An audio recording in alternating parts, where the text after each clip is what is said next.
Wer kommt hier? Jürgen Dutter!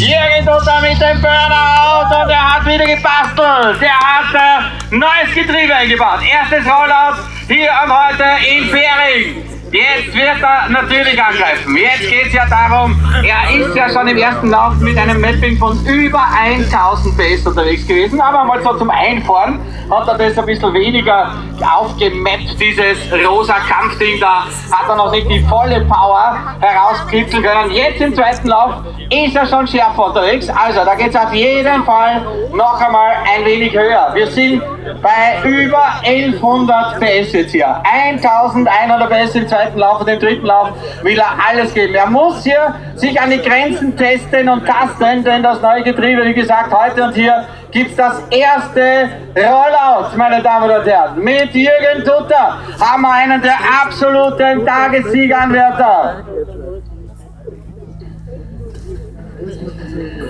So, Tür zu. Jetzt muss er noch zurück. So, Allrad angefordert von den Jungs an der Strecke. Und jetzt halten wir natürlich die Daumen. Lachgaseinspritzung arbeitet hier schon.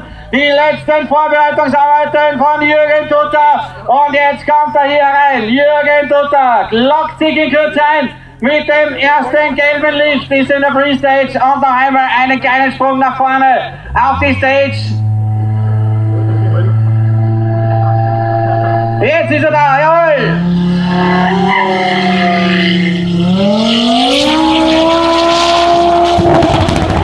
Unfassbar! Lang gebraucht, bis er losgelassen ist. 7-1!